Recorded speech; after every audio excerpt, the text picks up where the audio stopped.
Okay, I think I'm ready to do this. Wow, I feel like it's been a very long weekend when it comes to wrestling, I feel like. And I think I got a lot to say about this show tonight. First off, though, I want to welcome everybody to my 2019 Survivor Series review. If you're watching this right now, we're doing an audio format tonight. And the reason why, well, I want to do this one because I've had some video problems last night when doing the NXT TakeOver War Games review, and I just didn't want to keep starting over. Probably because of this computer, which I feel like I need a new computer, but I may have to start looking up some Black Friday sales for that, and maybe move all this, information space to a bigger hard drive. But I wanted to do the audio one because, unfortunately, I was really hoping to do a joint review for Survivor Series tonight. I was supposed to do it with my friend Kyle. If you do remember him, he was on the Royal Rumble review many months ago. But unfortunately, he got sick and he was not unable to do this today. We were planning to pretty much watch Survivor Series and do a review right after the show because I always like to hear his opinion on it too. And we're going to review it on my computer and everything. But unfortunately, that was not going to be the case. And we're just gonna we're just gonna do this on our own tonight because I just think the audio may be a little bit easier. But I really was hoping to do a joint review, but like I said, unfortunately he got sick. And maybe hopefully in the future, maybe when the next big pay-per-view comes around, or maybe a different one, we will do a joint review. But unfortunately we could not be able to do that. But I am here for the Survivor Series review. I got a lot to say about this show tonight. This show ended about pretty much 9:30. Thank God it didn't go longer all the way to 10. And I think this show started like about, what, 4 o'clock today in the afternoon? Because Survivor Series is a big 4 pay-per-view, and I was wondering how this show was going to go. If you already know, I was there last night at NXT TakeOver War Games. I still think I went to the better show last night, personally, and it was a shorter show in general. I didn't want to get stuck out there at the Allstate Arena all night, probably right now during this time when everyone's rushing to probably get to a car, cab, Uber, or to the train station. I didn't mind yesterday because it was a Saturday night, and I took my time coming home before I did that NXT review. Like I said before, I went out there, I went to Target, I got myself a Starbucks, went to the Panda Express, ate some food, talked to some people about wrestling, got to the train, and pretty much got home after that by Uber also once I got down to downtown Chicago. But, I talked to some people about wrestling in general. It was a good conversation with folks. But tonight, Survivor Series, I wasn't really about to sit through a 2-hour pre-show because I just didn't feel like sitting through highlight packages. But since WWE wants to announce matches at the last minute and everything, what do we have here, huh? Number one was some tag team cross-branded battle royale, which I guess the matches also count. Well, the point system tonight between Raw, NXT, and SmackDown, we're going to go on there. We kick it off with this tag team cross-branded battle royale. I came in halfway through the match, so I kind of came near the end. And I honestly, it would have been bullshit if I saw it anyways, because who was in here? The OC, Hawkins and Ryder, Street Profits, The Revival, Heavy Machinery, Rude and Ziggler, what is it? Fucking the Lucha House Party, which was Grand Metalik and Lince Dorado, and I believe from NXT was Breezango, the Street Profits, Blake and Cutler there, Gunner was with him, and Imperium, Fabian Aichner, and Marcel Bartel. Listen, I didn't really get through most of this match. I heard most of the NXT teams look like fucking job guys out there, and they were gone very fast. Who was gone? The Street Profit? Not Street Profit. The Forgotten Sons were gone first. Forgotten Sons, man, they're always forgotten. But my brother did meet them at Target during that weekend, though. I think he probably was the only one that actually knew him and got a picture with them. But when I saw it, the show, when I put on the network, the teams that were already in the ring was either Rude and Ziggler, Street Profits, and Gallows and Anderson. I know Gallows and Anderson were eliminated, were by super kick by Ziggler. Montez Ford hit a big frog splash. I gotta say, man, Ford is that dude. That motherfucker can fly. I said that many times. Montez Ford can fucking fly, and that frog splash he did looked fucking cold as shit. Okay, but he ended up getting eliminated by Rude. Then after that, I couldn't have cared, but it did count as a win for SmackDown. I'm sure a lot of people were just saying like, well, fuck NXT right there because they eliminated the teams real early. And I heard there was CM Punk chants during this match. Well, this isn't the first time you're going to hear CM Punk chants throughout the night in general, but I couldn't have cared less. I didn't care if I even saw this match in that. It's Rude and Ziggler, who really gives a shit personally, but they have to get SmackDown a win and stuff. Next, the Cruiserweight title was on the line. Lio Rush, which represents NXT. Kalisto SmackDown, and Akira Tozawa Raw, which they said was the NXT Cruiserweight Championship, which is funny too because all these guys are on 205 in general, but you forget they're on different shows at the same time too, okay? So this was another brand supremacy match, but the title was still on the line. Basically, Lio Rush did get the win. It was a good match. It was a good triple threat. I enjoyed it. I figured Lio Rush was going to win it in general because Kalisto hit the Selena del Sol on Tozawa. Rush hit the final hour on Kalisto, then getting the win. So NXT walked out with their first win of the night. So it was okay. It was a good triple threat match. So not much to say from that. They won. But next thing you know, one match I was kind of surprised to see on the pre-show was the tag team triple threat match, which was the New Day, which they had a promo before they came out there and everything. Big E. It was a great promo by Big E also. So we got the longest tag team title reign. They did their intro. They came out first. Next was the Undisputed Era, which I'm sure people are half of these guys still walking after War Games last night because a lot of these NXT guys got to do double duty here tonight. And the Viking Raiders. This was a fun match. I enjoyed this match a lot. I did like this tag team match. It was really good. The crowd was actually into it. There was some good shit out there. I enjoyed a lot about it. New Day, I did like the finisher they did on, I think it was on Fishnet. It was kind of like the Midnight Hour or like almost like a Tower Doom thing, but that like Kofi with like a double stomp from the top rope, which looked for the cover on no, it had Erica Hanson. I'm trying not to call him by that Eric Ivar thing, by Hanson and Raw. I keep forgetting that sometime, but it was good. Big E, I did like that spear because he launched Kofi onto everybody outside, but then Big E with the spear on I think Rowe. Yeah, he hit the spear on Rowe to the outside of the ring, looked deadly and stuff. They went back to their finisher, but the Viking Raiders ended up breaking it up and stuff. Kofi was trying to get a Trouble Paradise on Fish, but they ended up dodging it, and Kofi hit his leg on the turnbuckle or the post of the turnbuckle outside. Pretty much they hit a total elimination on Kofi, Undisputed Era, or Red Dragon. It's easier to call them Red Dragon when they're out there as a tag team. New Day was down. Pretty much War Raiders and, Undisputed Era went at each other. Pretty much I did like Hanson going against the Undisputed Era, just dodging kicks, doing cartwheels, and doing that, that springboard handstand he does, pretty much taking down the Undisputed Era. Pretty much they end up hitting the Viking Experience or Thor's Hammer, I believe, on Fish. Well, they use O'Reilly's weapon on top of Fish. So we're all with the honestly only win of Monday Night Raw tonight, which I don't want to get that much into, but until later. But the only win for Monday Night Raw tonight, and it was pretty much the War Raiders. I figured they were going to go over, honestly. I knew Undisputed Era was about to take the L on this one because they went on SmackDown.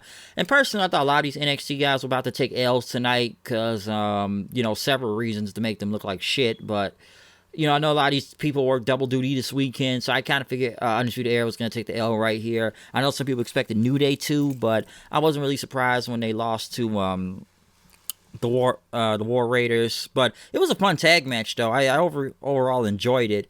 And like I said, the crowd was still a little bit indifferent, but they did love this match in general.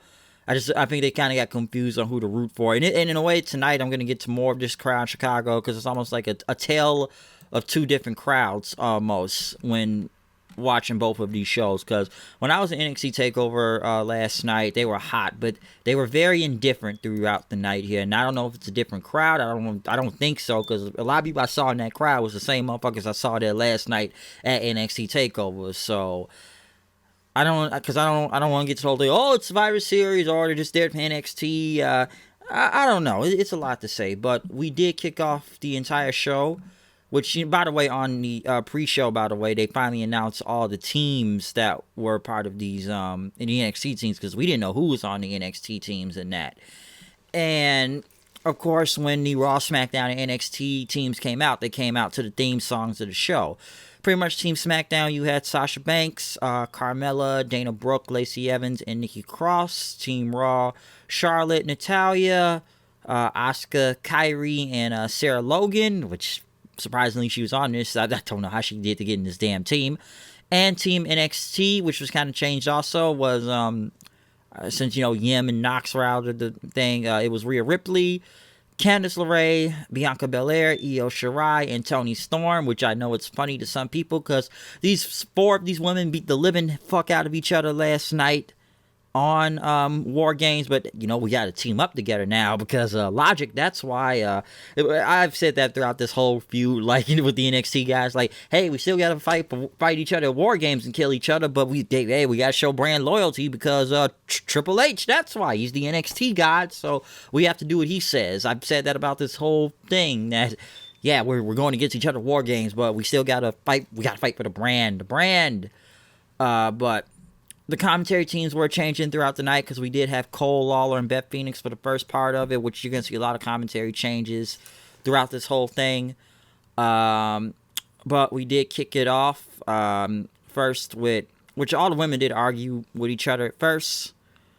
I'm trying to see who was all in the ring first and went out, but I think, was Sasha in the ring first? I believe in that. No, I think Io was about to go in there. I'm trying to remember every spot throughout the match, but I think they were trying to send in the captains in at first. But I'm going by the important parts. It was important when Io and Kairi were in there, because they were the Sky Pirates, but now they're against each other because of different brands.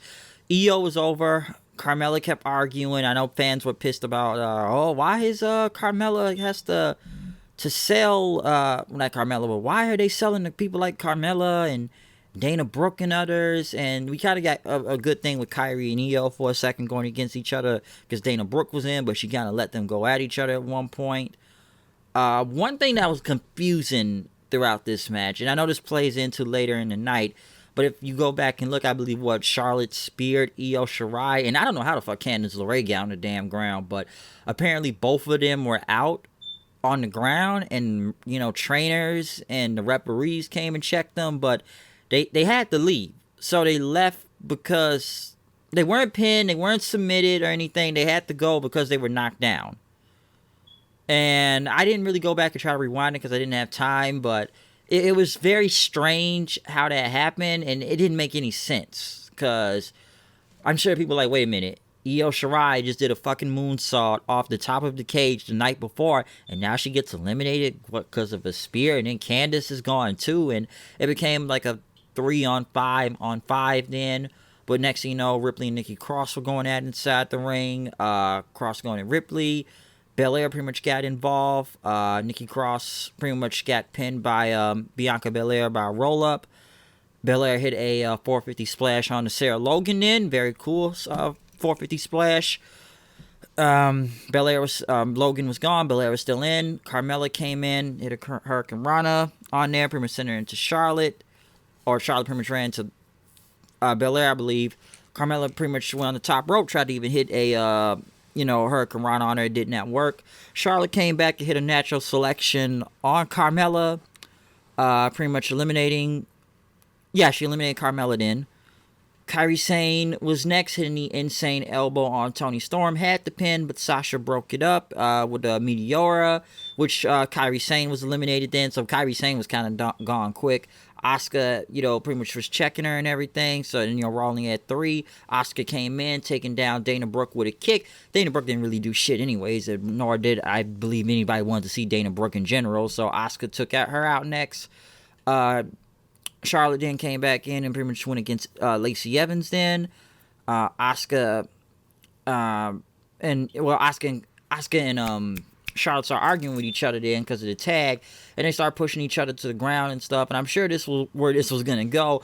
Asuka pretty much got back in the ring and pretty much hit mist into she sprayed mist into Charlotte then. I'm sure like, hey, that's for WrestleMania 34 and everything. I'm sure people are gonna say that. But she spit mist and Asuka just left, which I guess she was gone from the match then. I guess that's how it works. Lacey hit the women's right on Charlotte. Charlotte was gone then. She was blinded. Natalya was the only woman left for Monday Night Raw. Lacey Evans pretty much got rolled up by Natalya then, getting taken out and stuff. Natalya put Toni Storm in the sharpshooter. It was a sharpshooter, and then Sasha put the bank statement on her then. And they pretty much both eliminated her. They did a double submission, and she ended up tapping out. So pretty much it was one person from Raw, one person from SmackDown, and then 2 from NXT. But Sasha and Natalya ended up doing a damn heart attack clothesline on Bianca and was eliminated quickly. So the last 3 in the match was Rhea Ripley, Sasha Banks, and Natalya. Which of course Sasha tried to attack Natalya to betray her and everything, which they kind of made her look dumb, and even Natalya pretty much called a stupid pitch then, I believe, after knocking back down Sasha. But Sasha, like I said, she got eliminated by no, that's Sasha, but Natalya got eliminated by Sasha because of course Natalya has to be made like a goof sometimes. So yeah, she ended up hitting what was it, a clothesline or something? They were going to work together, but she ended up getting betrayed. I think it was a bank statement or something. No, she got pinned, not a bank statement, but she got taken down. But then it was between Ripley and Sasha then. This is where someone got weird in some type of ways because, listen, a lot of this match was a cluster in general because of who they did, but I feel like you had to get rid of the people that didn't matter in a way at first, which I know there were some people that did matter, but it didn't get better until, it's like the match didn't get better until we got the better people in there towards the end, and that's when it got more interesting. But Sasha and Ripley kept going back at each other. Sasha tried to hit the bank statement, but it did not work. Ripley went for her cloverleaf, but Sasha flipped it back into the bank statement. And then the weird thing happened. Now this is where it got weird to me. Okay, Kyrie and Candice LeRae come out. Back out. So I guess they were never eliminated then, technically? Because it didn't make sense how they were eliminated to begin with, because they got knocked down and they had to help them back. But apparently they came back out there. And this is where now NXT kind of looked like the heels in the way, and the fans started to boo. Because Sasha's supposed to be the heel, right? And Ripley's supposed to be the face. But Ripley needs help back from NXT then right after that. And Sasha's fighting them off and everything, and taking down Candice and Io out there, but Ripley pretty much knocked Banks into the barricade, and then pretty much LeRae kept distracting the referee. Io Shirai hit a springboard dropkick on Sasha, and then Ripley hit her with the Riptide and won the match. So apparently, I guess Ripley wasn't the sole survivor, and pretty much Io, Candice, and Ripley won, which is, I've said this in the beginning of this whole match, it's so funny to me that they're all celebrating together when they beat the living hell out of each other last night at War Games, but now, hey, let's all celebrate together, everything's cool now, brand supremacy. And if they weren't technically eliminated, then here's my next question. Asuka basically walked out, so Asuka could have just came back, Asuka could have came back out there and probably just picked up the scraps and won the match. If Sasha was eliminated, she could have came back out there, took out Ripley and maybe the others, and then won the match then, because none of this making sense of the way now, in a way. Okay, so I'm sure a lot of people thought that Io and Candice were hurt for whatever reason, even though I didn't see how Candice was on the ground to begin with. But it's almost like you're trying to make Sasha look sympathetic now because they made NXT look like the heels, and like the fans were starting to boo it. I'm sure people weren't pissed that NXT won or anything, but they started to boo and stuff, and I think they called it poor sportsmanship on commentary. So I don't know. Something was really strange about that whole match. It was okay. It wasn't all bad, but the strange part about it was just that, okay, they weren't eliminated, so they came back out, do heel shit, because they got worried Ripley was going to lose, and then, they helped her win, but I'm like, where was Raw and SmackDown to help, huh? And like I said, Asuka was gone, but it never really made sense how Asuka just left. She could have just came back and did the same thing too, kind of like how Io and Lorraine did, but except they were helped to the back because they got hurt. So a lot of that didn't make sense to me. Something about that was strange. It didn't make sense, and I don't know. That was just that was odd. Okay, and one thing I will say one thing about before I move on with a lot of these Raw and SmackDown matches. Everybody from Raw, SmackDown, and NXT tonight were wearing armbands. They weren't wearing the shirts like they've usually done, so they pretty much had armbands to pretty much, know what show they were representing. Or they were all wearing the same colors, like their own gear, but they all had the same color scheme of either red, blue, or yellow, and that was going to be the case behind all that. So NXT pick up another win on this. Personally, I actually thought Sasha was about to win. SmackDown was going to get the win over this one, but they didn't. And like I said, the crowd was indifferent to it, but they kind of got better later on. Next, though, was a triple threat match, which personally, I thought this was going to be my favorite match of the night. I thought this was going to be the best match of the night. This one was the one I was looking forward to, okay? Triple threat. AJ Styles, the U.S. champion, Roderick Strong, the NXT North American champion, and Shinsuke Nakamura, the new Intercontinental champion also, which I did. Of course, he's got the new title belt. I'm kind of glad fans still sing his theme song when he comes out there and stuff. But the crowd, this is like the problem with throughout half the night. The crowd looked like they fell off. They just didn't know what they were doing or something. Like I said, it was like a tale of two different crowds between last night and now.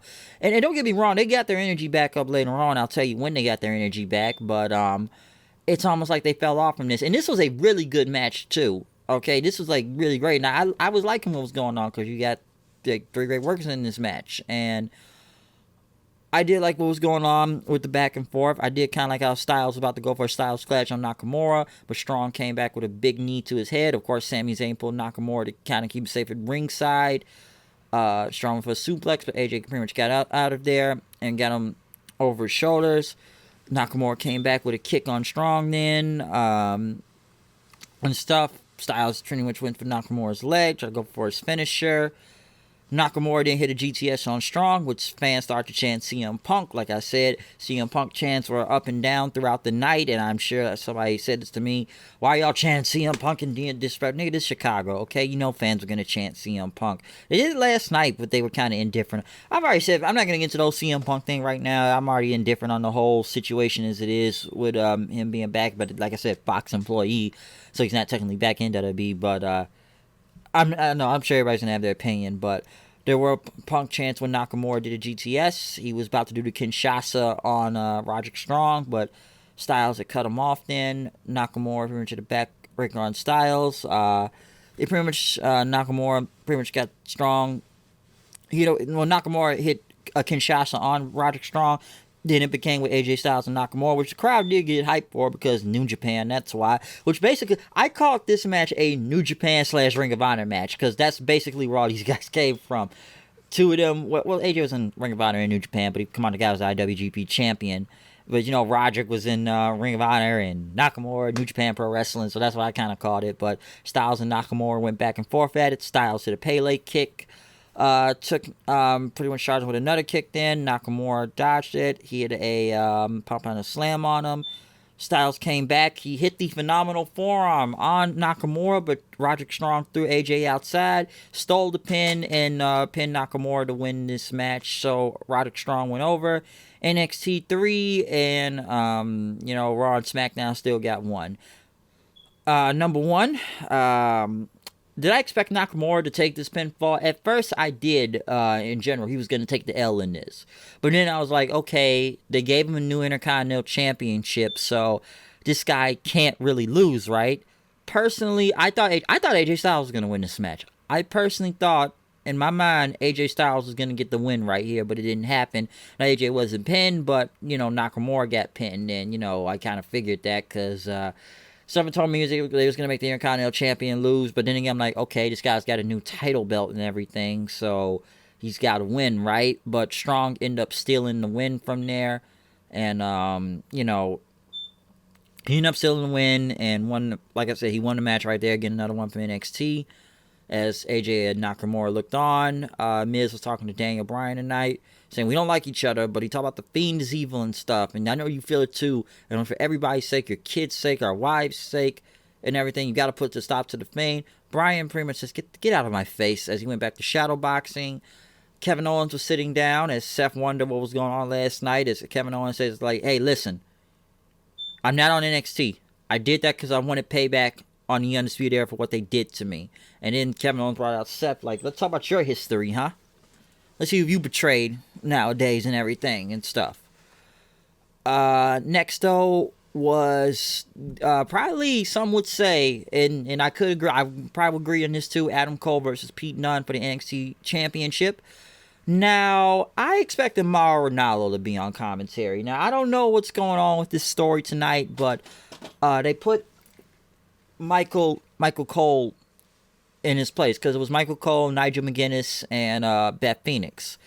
But Cole said that Mauro Ranallo could not do it because he was so emotional and passionate that he blew his voice out. So Ranallo will not be back till Wednesday. But the story I'm hearing now is that there was something on Twitter between him and Corey Graves. And I don't know if it's because of Ronaldo's bipolar thing that stopped. I don't know the whole story, but everybody's been pulling up this tweet from, Corey Graves, because Ronaldo deleted his Twitter account. And Corey Graves, this is the tweet I read that everybody said. Just for the record, guys, I know you wouldn't know, but there's actually a WWE Hall of Famer and a former Ring of Honor champion on commentary. I imagine they have a lot to offer. And I don't know what that did to, Ronaldo and everything on that, but I don't know the whole story. Like, what? Did it piss him off? Or some people saying it was the bipolar thing. But somebody said whatever Corey Graves did, reading that tweet right there, said to him, it must have did something since he couldn't do the commentary tonight. Because he would have been great on commentary here. And I'm sure he was last night on NXT TakeOver. He was, doing his usual stuff. Ronaldo's great. But I don't know what happened with this whole situation. I'm just going by what I've read and what I've been hearing tonight, and the reason why. Because I thought, like, strange, like, Ronaldo's not going to be on commentary. That's unfortunate, though. So they put Cole out there, Michael Cole and everything. But I don't know about the whole story. Maybe we'll find out later on about it. But I've seen a lot of people blame Corey Graves or whatever happened to Mauro Ranallo tonight. So that's all I'm going to say from that. Adam Cole, though, surprisingly, the man is still alive. You have to give it to this man. This man has been a workhorse for the past month in November, okay? You did a ladder match last night. You've been showing up on Raw and SmackDown. You've had matches against Seth, Daniel Bryan. You pretty much damn near died last night at NXT TakeOver, War Games. Hey, I was there live to witness it. Took a hell of a bump off that damn cage last night, and now you're back to defending the NXT title tonight. And what? He's got a fractured wrist at the same time. That's why he's got that cast on. So somebody give this man more money. Give this man more fucking money for the work he's been putting in. He has been the MVP this month, I will say. But, like, between him and Rhea Ripley, they've been killing the game lately in NXT. You have to give them that right now. But Adam Cole and Pete Dunne, probably the match of the night, which midway through, thank God the crowd woke up then, because I bet they kind of skipped the baby part when he did that and everything. But this was great. Between both of them, Adam Cole, we tried to go for a brainbuster, did not work. Tried to go for the last shot, but Pete Dunne avoided it, got him to an armbar. Pretty much rolled out of there. He tried to get the bitter end, but Cole, which he did the bitter end, but Cole kicked out at 2. Next thing you know, Pete Dunne, I believe he was going for a moonsault, but Adam Cole hit him with a kick, midway through the moonsault, and just like kicked him in the face and got the pin, but Dunne still kicked out. Crowd was going into a frenzy then. Fans started chanting NXT after that. Cole came back then and pretty much, get a punch on Dunne, but, slammed him in after that. Pretty much Cole hit the Panama Sunrise on the ring apron then, which looked fucking crazy, by the way, and they both fell to the floor. Fans chanted, holy shit. They said, can Dunne beat the count, which he got in and got a super kick to the face. Cole got him again, but he still kicked out, which, by the way, he kicked out his mouth guard, by the way, too. That's how hard that super kick was on Pete Dunne and stuff, but Pete Dunne tried to go back for his mouth guard. Cole blocked them and everything, says, "You will never be the NXT champion. I run NXT." But when Cole kept, grabbed Dunne's arm and everything, Dunne pretty much grabbed him, snapped his fingers. He went for the bitter end, but I know this looked a little botchy in a way, but somehow Cole was able to counter the bitter end into a Panama Sunrise. He almost didn't get it, so it did look a little bit botchy by the way, but he pretty much got it. He got the Panama Sunrise. He got the last shot, got the win, still the NXT champion. Undisputed Era comes out to celebrate, so match of the freaking night, as some would say. Possibly. Arguably the match of the night. But yeah, Cole and Dunne, once again, they kick. I guess you gotta give it to Cole again. This guy damn near pretty much put everything on the line last night. Damn near could have got killed out there, in that War Games match. But he came back the next night, put on a hell of a match tonight at Survivor Series, woke the crowd up, and, just still retain the title. It's been a hell of a month for Adam Cole. You got to give him that, man. It's been a hell of a month. Like I said, between him and Rhea Ripley, hell of a fucking month for both of those guys. So, like I said, kudos to them. Still funny how, I think I missed that Sasha Banks, botch earlier, Ripley, by the way, through the ropes. I guess I forgot to mention that, but let's move on, no. But next, the WWE Universal Championship on the line. Bray Wyatt versus Daniel Bryan. Of course, they gotta do that goddamn stupid I hate that red light. That red light is annoying. And I was thinking this sitting like, okay, they're on SmackDown. The Universal title is blue. So could it be a blue light? And I'm like, please, just stop this. I hate it. I don't like the red light. I think it takes away from the match, and it gets annoying after a while, okay? But this also became a very great match also. Of course, I'm sure everybody thought that, Bray Wyatt or The Fiend or whatnot was going to, damn near no-sell everything. Bryan came with 2 drop kicks, by the way, but Wyatt took him down with a clothesline. Pretty much he said, "Remember me," and, threw Bryan back in. Wyatt pretty much going for Bryan's neck and everything, staring to the camera, but Bryan was able to take him down. Fans were chanting "yes" chants then, which, Bryan pretty much got back in. I did like the missile drop kick he did, and, flying knee off the apron, which looked pretty crazy. He got some kicks on him then, and was going to do his final one, but Wyatt was still up laughing, and he kept saying, "Come on," and Bryan was kicking him and kicking him and kicking him and stuff. And he just kept throwing more kicks until he went down again. Bray Wyatt was down and stuff. Bryan pretty much, grabbed him and started kicking him in the head repeatedly, trying to take him down. Fans chanted "yes" more and more times. And, people were chanting "yes" or "yowie wowie," I believe. But Bryan got more "yes" chants, and then he was nodding along. And then next thing you know, the "yes" chants came in, and They were just going, and there was some loud ass "yes" chants out there, loud "yes" chants, and I want to say it was reminiscent to the 2014 one, or was it 2013 with Bray Wyatt when they were in that cage, but the crowd was behind Bryan. He hit the running knee, and it was still a 2 count, but Bryan still not along, and he was gonna go for another one. Wyatt tried to get the mandible claw, but Bryan still dodged it, and got an armbar on him, but Wyatt got to the ropes then.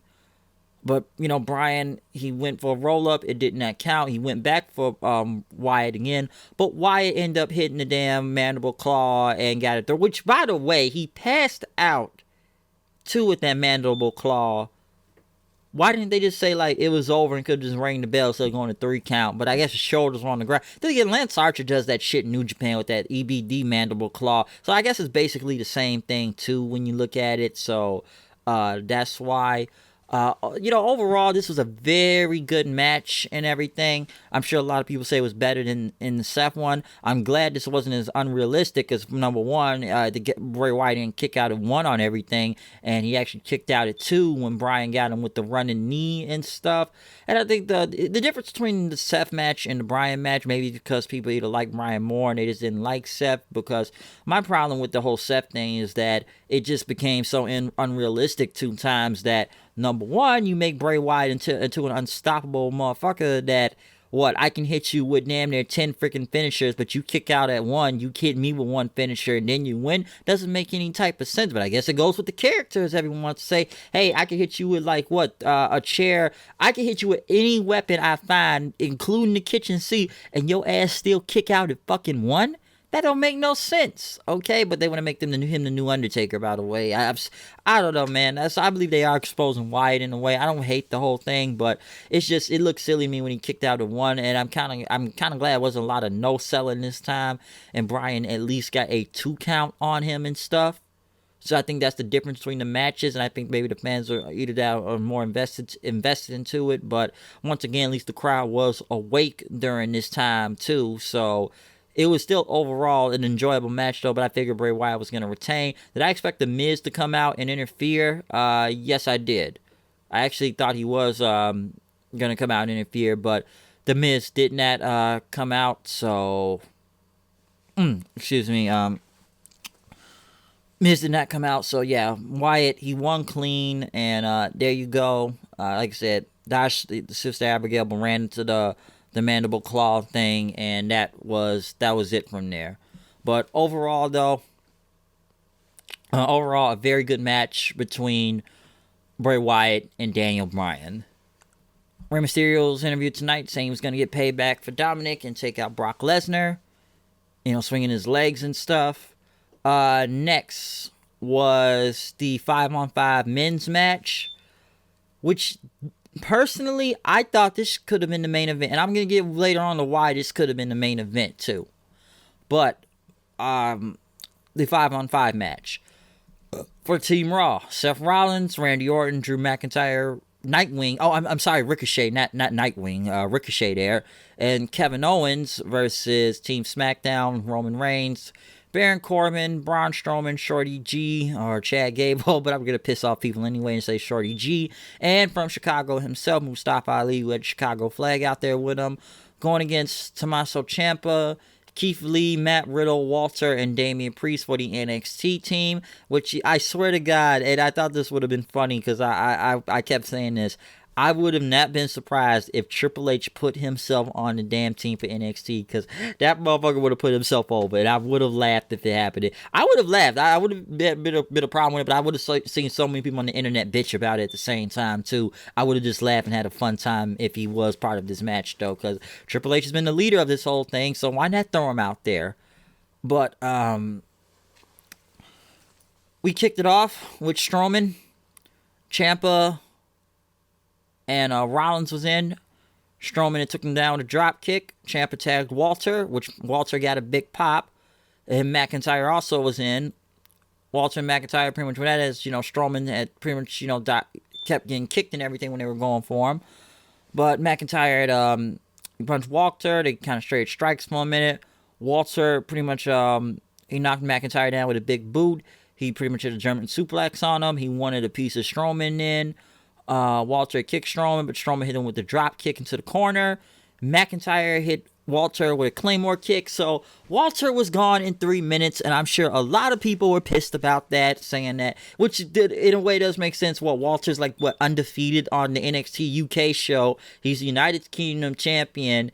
And then I guess he just took his first big loss right here. Under 3 minutes, you kept Walter in there, and I'm sure a lot of people, and the fans booed. They started chanting bullshit in the crowd then, which was bullshit in a way, because, yeah, they chanted bullshit because Walter was the first one gone, which I kind of expect him to be there for a minute since he was, the large guy out there, but, yeah, he was gone in under 3 minutes. But next thing you know, Shorty G was in. He did a moonsault onto Punishment Priest right there.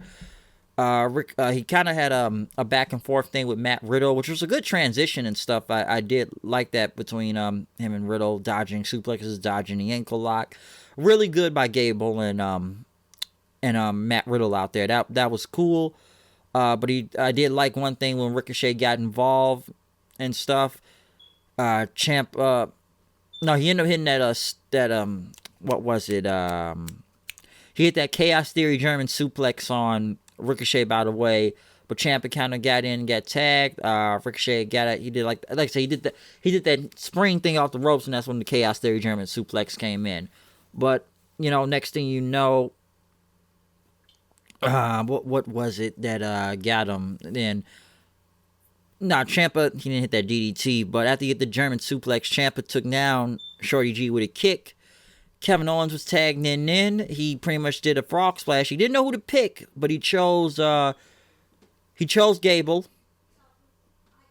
He got pinned. Hold that thought for a second. Yeah, that's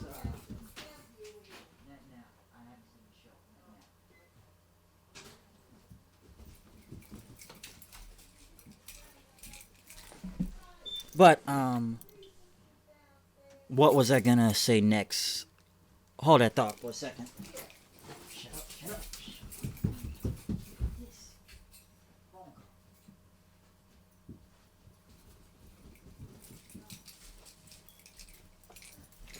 My bad for the long pause for a second. Had to get something. But like I said, Kevin Owens, he ended up pinning Shorty G right there, taking him out. He then took out Reigns and Corbin, because Reigns and Corbin started arguing with each other. People were booing at Reigns, by the way, but then they booed at Corbin. Owens knocked both of them down. He had a cannonball on Reigns. He stone cold stunnered Corbin. And then next thing you know, as soon as he got in the ring, Ciampa hit him with that DDT from the ropes, and he got eliminated. So Kevin Owens was not in there that long, which I kind of expected him to be there for a while, but he didn't do it. But hey, it was in War Games last night, and people went nuts for that. Randy Orton was about to hit him with an RKO on Ciampa, but Ciampa pretty much stared at him. Orton tried to go for the RKO. Ciampa dodged it. Pretty much tried to go for the DDT, but Orton got out of there and was going to do DDT himself, but ran him into the barricade. Next thing you know, Orton, he hit the RKO on Tommaso Ciampa. Priest came in there, tried to hit his finisher on him, but next thing you know, he got hit with an RKO. Priest was gone. Riddle pretty much got in the ring. He went for RKO. Riddle dodged it, rolled him up, and pinned Orton in. Orton looked surprised. RKO on Matt Riddle, taking him out too. Corbin came in, took the pin, so Matt Riddle was gone by Baron Corbin right after that. Keith Lee pretty much was in him for NXT. Him and Strowman, they had like a big thing going on. You know, these two large guys.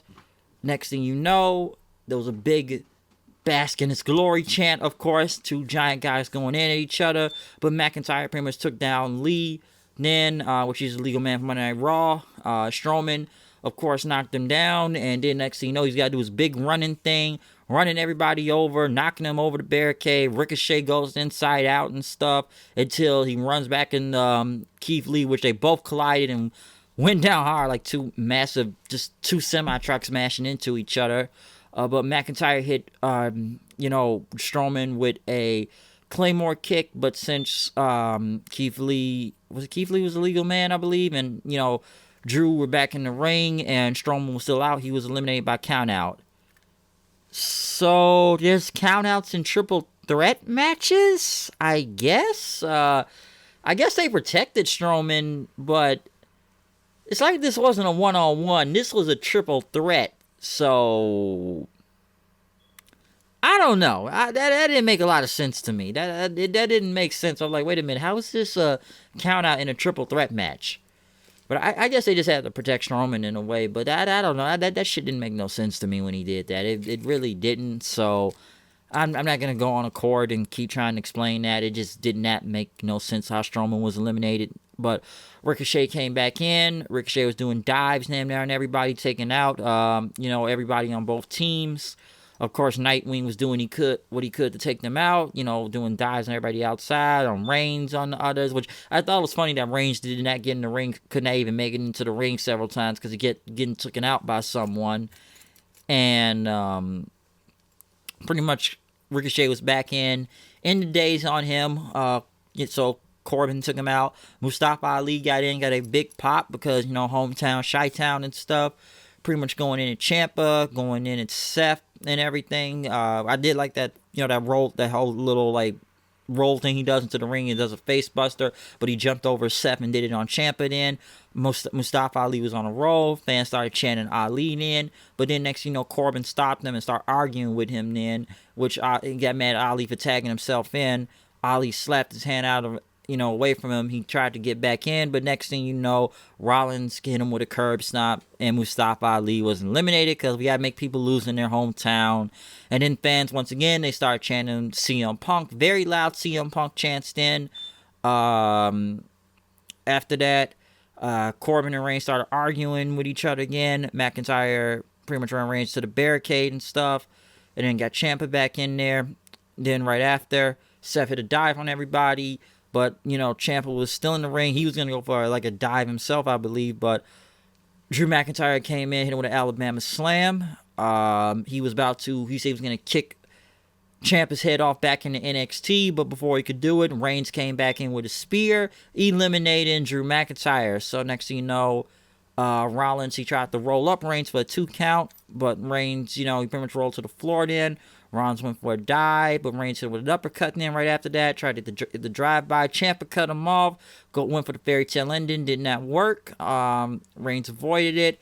And he hit Ciampa with a Superman punch. But then next thing you know, Corbin once again tried to go back in Reigns again. Or Corbin about to go for a chokeslam on Ciampa. But next thing you know, Reigns ended up hitting a Superman punch on Corbin, speared him, took him down.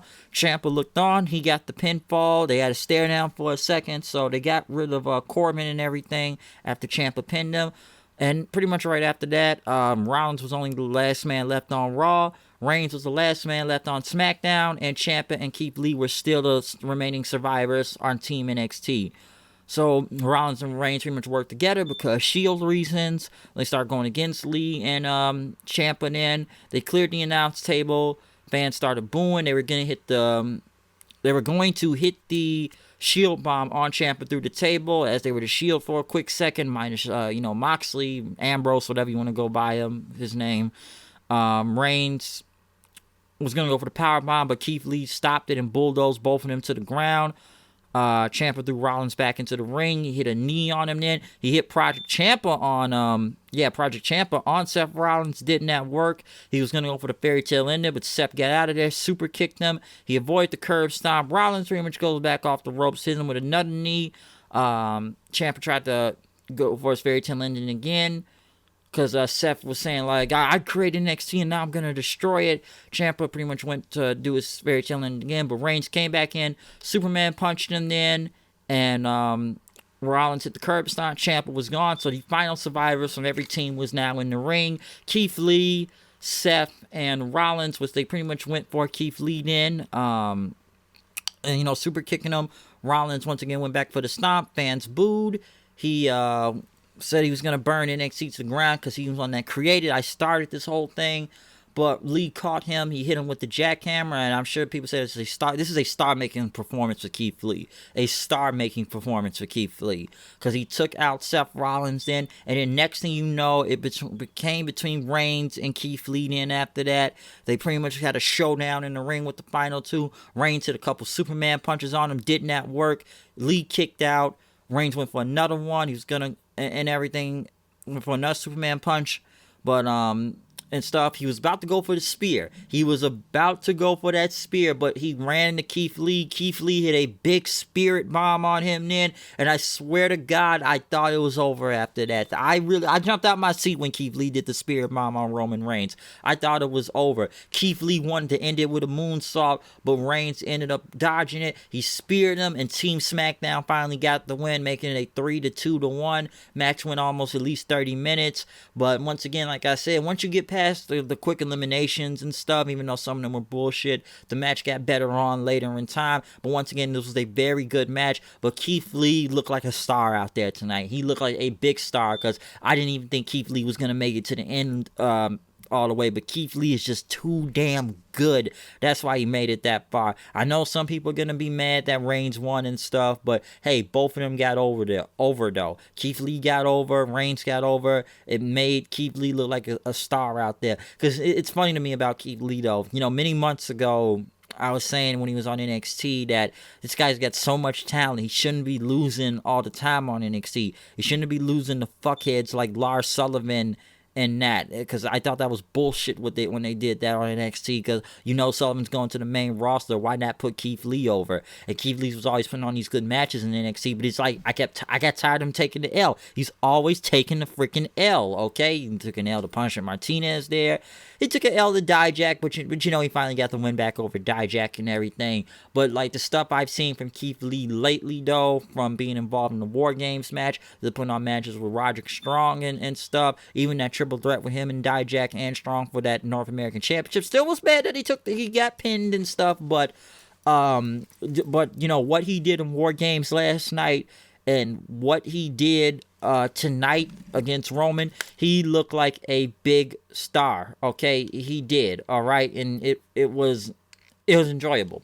It was very, very enjoyable just watching it. So I'm glad Keith Lee's finally getting the credit that's due. I'm glad he looked like a freaking star out there and people are taking this guy seriously. He was over. There were big NXT chants and everything. So it's just crazy, what I said from a few months ago now to what's happening right now. So just fantastic shit though. That was great by Keith Lee and Roman Reigns, because I was about to say when he hit that spirit bomb. When he hit that spirit bomb, by God, I was about to call this motherfucker Goku right here. It was about to be like Goku killing Majin Buu with the spirit bomb almost. That's how crazy this ending was to that match. But SmackDown did get the win, though. So, there you go. Becky Lynch cut a promo in the back talking about her triple threat match tonight, about Bayley and Shayna Baszler. But then next thing you know, the main event was happening. Brock Lesnar versus Rey Mysterio. A no-holds-barred match. Rey Mysterio dressed as the Joker from the new Joker movie. I need to see that movie still. I don't know why I haven't seen it yet. Some people believed he looked like Doink the Clown when he took off the jacket. I said he was Joker, but I can see why people still kind of thought he was like Doink the Clown when he took off the jacket and everything. So I can see where people were thinking that from that point in time. But yes, he did have Joker-themed gear. Heyman, of course, does an intro, a little bit in Spanish. Next thing you know, as soon as the bell rang, Ray went for that pipe outside because he knew what to do. Lesnar cut him off then, taking down some clotheslines. Pretty much throwing Rey Mysterio over the Spanish announce table. German suplex him again onto like the top piece, like the wooden part. I didn't know it was made of wood, by the way, but it did not break. Lesnar picked up Rey again, but Rey crashed him into the ring post. Lesnar pretty much recovered and everything and took down Rey, which even took time to tie his own shoes because he was killing Rey out there. Mysterio then shoved Lesnar into the post, but Mysterio, with that quick chance, he tried to go back for the pipe, but Brock Lesnar cut him off, stepping on Rey's hand and everything from getting that pipe. He had another German suplex on him, again, onto the pipe, by the way. He had another German suplex, just killing Rey, as they said this was going to be a massacre, and they were hoping for a miracle. But as Rey was getting killed out there, his son Dominic came out, and he had a white towel in his hand, like he was going to throw the towel in for him, begging Lesnar, but Lesnar took the towel and threw it out, and he grabbed his Rey's son. But then next thing you know, Mysterio low-blowed him, Dominic low-blows him, and then next thing you know, right after that, Mysterio took the pipe and he started hitting him with it. Dominic gets a steel chair and he starts hitting Lesnar. Dude, the crowd was going nuts, okay? The crowd was going nuts when he hit him with that with the steel chair and everything. Then next thing you know, Rey Mysterio and Dominic do a double 619 on Brock Lesnar, and then they both hit frog splashes on Lesnar for a 2 count. I swear to God, I almost thought Rey was about to win the title right there. I really almost thought Rey Mysterio was about to win the championship. But Lesnar kicked out Rey, and Dominic tried to plan something real quick. They looked like they were about to go for like a double moonsault or something like that. But Brock got up. He hit Dominic with a German. Rey jumped off the top rope. He got caught with an F5. And Brock retained in 7 minutes. So, yeah, at least this match was a little bit longer, I guess. But for the time being and how crazy it went, it was enjoyable. It was very enjoyable what happened right here. As Rey and his, still made sure his son was okay after that. As Heyman, pretty much, and Lesnar was still at the top of the stage and everything. But I like this match. I like this match a lot. This is probably one of the biggest pops in the night too. And this was great. I enjoyed Ray versus Brock. I really did. And the whole Dominic thing was crazy. Once again, this is one of these things where I got out of my seat. I'm like, oh shit, I think they was about to win it right there, Ray. Like fucking handicap match. Let's beat the crap out of this dude. Okay, I thought Velasquez may have came back out there too, but you know, they went in, but still. Still, though, Brock did retain the WWE Championship, though. But I enjoyed this match. I really, really enjoyed it, given the quick time it was. But then it was time for the main event. The main event then, which I didn't even think this was going to be the main event, honestly. Which now, looking at this match, it shouldn't have been the main event. But Becky versus Shayna versus Bayley. Cole, Grace, and Beth Phoenix on commentary. Dude, this match was boring. I can understand why there was CM Punk chants on this one. Listen, I didn't hate this match all the way, but man, the crowd could not have cared, and this went nearly 20 minutes out there too. They were flat. They were like flat for this match, and I'm not gonna go for move like I've been doing with a lot of these other matches. Maybe because I'm a little bit more excited, but this crowd was dead. They were like dead for this main event. And like I said, there was just CM Punk chants. Bayley, of course, kept coming in and out of the ring trying to attack, which Bayley was even thrown out the ring several times and everything because Becky and Shayna kept throwing her out. Fans tried to chant Becky at one point. Baszler put that careful clutch on Bayley from the top rope. Didn't work. Becky took her down. Bayley hit a belly to belly on Baszler. For a near fall, Becky came back, stopping it. Next thing you know, Bayley came back. I think it was a crossbody. She kept getting knocked over the apron several times. Becky had to disarm it in, but Baszler rolled out to escape. Got the Kirifuda clutch. Bayley ran in and, stopped Baszler and stuff and everything, but she had knocked to the apron and everything. He said Bayley landed hard. Baszler pretty much ended up running Becky into the ring post and even throwing her over the announce table or some type of power bomb in the announce table and stuff. But Bayley came back in, clothesline Baszler, and got back in. Baszler ended up hitting the Kirifuda clutch, and Bayley rolled her for a 2 count and tried to go for a finisher, but when she went for the elbow drop, Baszler moved. She put the Kirifuda clutch in, and she won the match. Listen, I was bored with this match. I honestly was. And personally, I just thought Bayley was going to win. Because they made Bayley look like a third wheel throughout this whole time. Listen, the build-up for it wasn't that bad and everything for this whole triple threat. But most of it was focused on Becky and Baszler most of the time. Nobody didn't really care about Bayley, and she's the heel. And like, Baszler's already heel, but, fans are a little different because she's a heel, but she's representing NXT. And people like Becky in general. But the crowd was not there. And I just was bored. The match wasn't as bad. Maybe there was some botches here and there, but I just don't think people cared. They made Bayley look like a freaking... they made Bayley like just like a fucking jobber out there, I felt like. They made it like a Jay Brown, or just... They made her look like shit. They really did make her look like a third wheel. Because I said Bayley was going to get pinned, but I thought she was going to be the win just, so to at least make Bayley look like something, because she's been made the third wheel throughout this whole feud, okay? And Baszler got on the announce table, celebrated, but Becky knocked her down off the announce table, and then leg dropped her, and then, pretty much stood with the title around and stuff.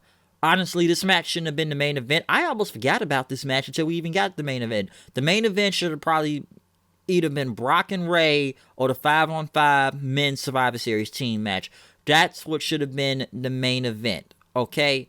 That's what really should have been. The women, I just don't think it should have been there. The crowd didn't care. They really didn't care. The match was okay, but come on, like, I knew Bayley was gonna take an L in this one way or another, but man, could you at least make Bayley look strong getting the win?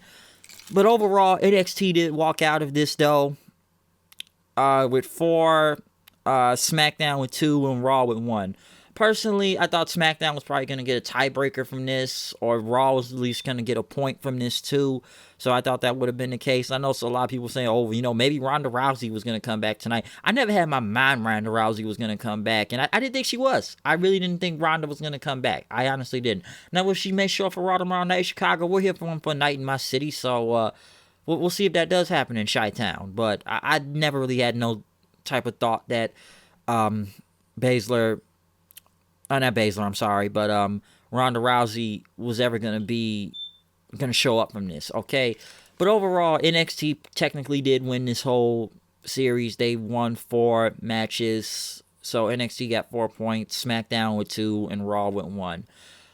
I will say this, looking into this, I thought NXT were probably going to take hella L's from this. I honestly thought they were. They still took some L's, but I thought they were going to take a lot of the L's, and I kind of thought SmackDown was probably going to win the thing. I will say this, maybe Vince and them thought that, okay, we're not going to make NXT look like shit out here, because that's either him or Triple H, or Vince mostly thought that, hey, if we make NXT look bad, then the crowd's going to hijack the entire show and just bullshit on it, which I would have put it past Vince and them to do that in general and everything, but I guess they were like, you know what, we're just going to put NXT over, and they made NXT look strong, okay? They really did. They threw NXT a bone tonight. They threw them a bone. That's what I could really take from this, because they could have lost all the matches, but they ended up winning 4-2-1. Like I said, I thought Bayley was gonna win and get the the third, tied up, and SmackDown has 3 and NXT has 3 and Raw has 1. But I'm like, okay, maybe Raw's just gonna get another 1, and we'll just go from 3-2-2. But I guess they went with 4-2-1 and have Raw with the lowest amount of points out there. But I still think this match shouldn't have been the main event, though. It really shouldn't have. I thought it either had to be Ray and Brock, or the 5-on-5 Survivor Series team match. But overall, I thought Survivor Series was a really good pay-per-view. I still think I enjoyed TakeOver better, maybe because I was there live. But the matches I did enjoy tonight, if you want to say match tonight, you can go with Adam Cole and Pete Dunne. I enjoyed the 5-on-5 Survivor Series match itself. The men's side, I enjoyed Rey Mysterio and Brock Lesnar. I enjoyed Daniel Bryan and Bray Wyatt for the time being. I hate that stupid ass red light though, and I think Bray Wyatt's getting overexposed. But I think Bryan and Wyatt put on a good match. I believe people said that was thanks to Bryan, mostly. But I did enjoy it. Or I did enjoy it overall. But other stuff, like I think the women's was still a bit of a clusterfuck. It got better, but still kind of a cluster in a way. I liked the triple threat match too. I really did. I just wish the crowd would have got into it more between Nakamura, AJ, and Strong. But I still think AJ was. I still think AJ was gonna win that match though. Pre-show I couldn't have given a fuck about, honestly. The only thing I really cared about was the triple threat tag team with all the the tag team champions and stuff. The other 2 matches were thrown there at the last minute, so there you go on that.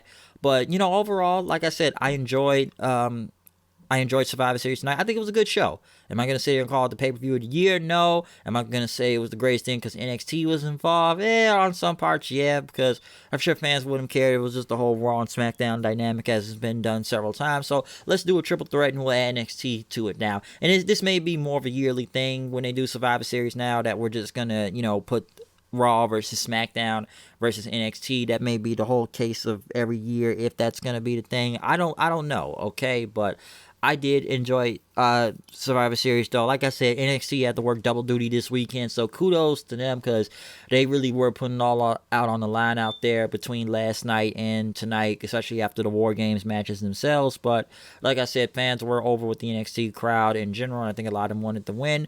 Like I said, the crowd between NXT last night and Survivor Series I see tonight was 2 entirely different things almost. In some ways yes, in some ways no, but it obviously was the same crowd because I saw half those people last night in the crowd. I didn't go to Survivor Series. I went to TakeOver, but I looked in the crowd. These were the same people I saw, so I can't sit there and try to say like, oh well, a different crowd, casuals. I'm not gonna go on that shit, okay?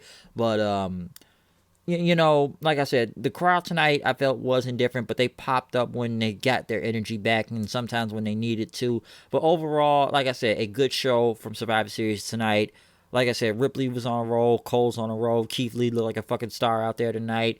Like I said, the matches were really good. I just think the women should have not been the main event. That just fell flat on its face. But overall, comment, subscribe. Tell me what you think about Survivor Series 2019 tonight. Like I said, follow me on Twitter at HoodedKnight890. And I'm glad I did this review of the audio form. I'm going to get this posted up. Hopefully, I will get this done by the end of the night.